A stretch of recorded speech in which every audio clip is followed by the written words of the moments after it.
Breaking news చూస్తున్నాం. దేశంలో వరుసగా జరుగుతున్న విమాన ప్రమాదాలు ప్యాసింజర్స్ ను మరింతగా కలవరపెడుతున్నాయి.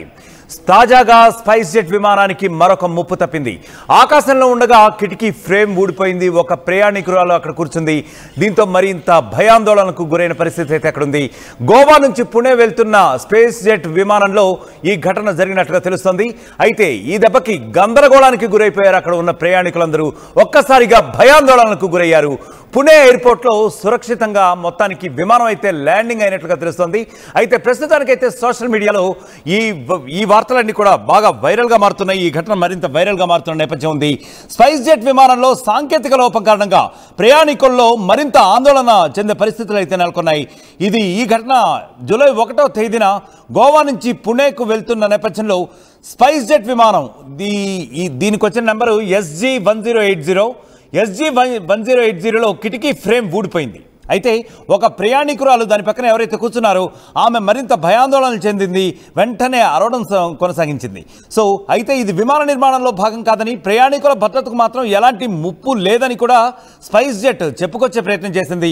ఈ సంఘటనతో ప్రయాణికుల్లో మరింత భయాందోళనలు నెలకొన్నాయి.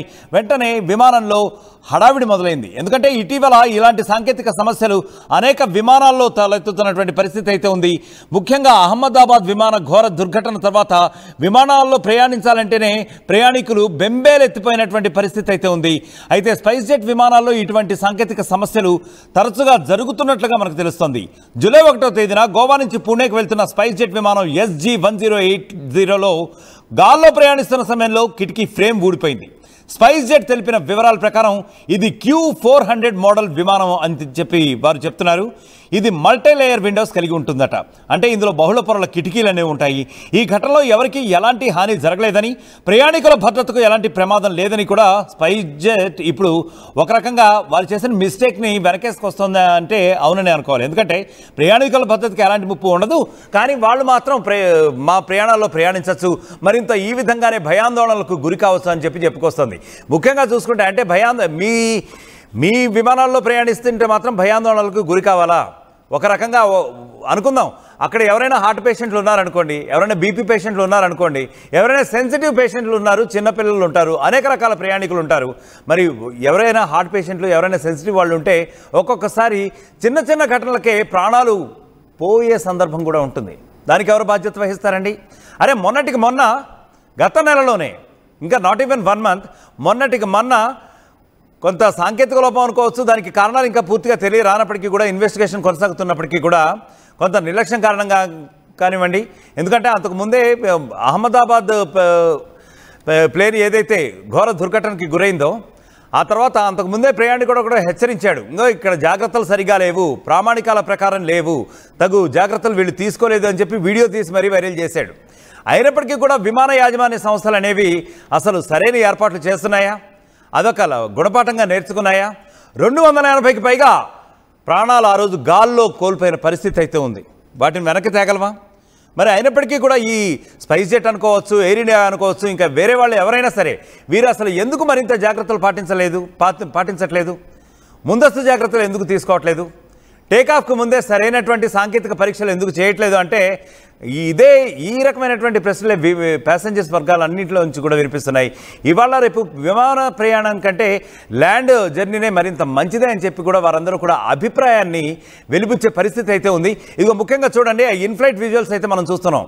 ఎందుకంటే అక్కడ తర్వాత ఎప్పుడైతే ల్యాండ్ అయిందో, అది సురక్షితంగా ల్యాండ్ అయిందో పుణేలో, అప్పుడు అక్కడ విజువల్స్ అయితే మనం చూస్తున్నాం. అక్కడ ప్రయాణికులు ఒకరితో ఒకరు డిస్కస్ చేసుకున్నారు, మరింత భయభ్రాంతులకి గురవుతున్నారు. అలాగే అక్కడ స్పైస్ జెట్ సిబ్బందితో మాట్లాడే ప్రయత్నం కూడా చేస్తున్నారు. అసలు ఎందుకు ఈ మిస్టేక్ జరిగింది, ఒకవేళ ఈ మరింత ప్రమాదం పెరిగి పెద్దదైతే, ఒకవేళ ప్రాణాలకు అపాయం కలిగితే కనుక ఏంటి పరిస్థితి అని చెప్పి కూడా వాళ్ళు సిబ్బందిని నిలదీసే ప్రయత్నం అయితే చేస్తున్నారు. దానికి సంబంధించిన విజువల్స్ అయితే ఒకసారి చూడండి. हम लोगों के ट्रेन टिकट बुक्ड है, होटल बुकिंग किया हुआ है जयपुर में, ये सब कौन करेगा? बहुत नुकसान लग रहा है मैडम, किसी की जॉब जा रही है, किसी के बच्चे मार हो रहे हैं, सब चीजें प्री प्लान होती है, कोई पॉसिबिलिटी नहीं है, हम लोग इस पे एडजस्ट नहीं कर रहे। आप इसे लास्ट मोमेंट पे थोड़ी ना होता है, आपको जयपुर अरेंज करवा के देना पड़ेगा। छोटा जयपुर अरेंज करवा के आप कोई भी फ्लाइट से बात करो, कुछ भी करो या पेमेंट करो आप, ऐसा कि हम लोग जाएं वहाँ से। पॉसिबल नहीं है तो पॉसिबल नहीं है, ऐसे कैसे बोल सकते हो आप 5 मिनट पहले? How can you say that? नहीं वीडियो तो बनाऊंगा मैं, कैसे मना कैसे मना कर सकते हो आप वीडियो के लिए? मैडम ये कोई तरीका हो गया आपको? मैडम मैडम मैडम इनके सीनियर को बुलाओ ना, इनसे ऊपर होगा ना, इनके बस की नहीं है। तो ये तो दो शब्द बोल दिए, ये तो दो शब्द बोल दिए। मत बुलाने दो ना, क्या बोलेंगे अपन, अपने आप आ जाएगा सीनियर।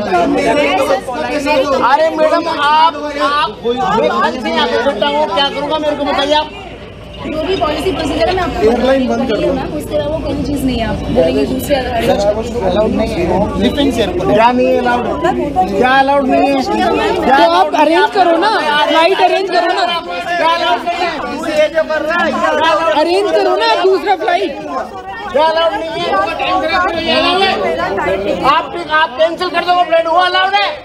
हमको यहाँ पे रखा आपको कुछ में नहीं क्या बन रहा है ना वीडियो, तो आपका ये कोई तरीका हो गया क्या? मैं क्या बोल रहा हूँ, आप 2 घंटे से पहले आप बोल सकते थे ना।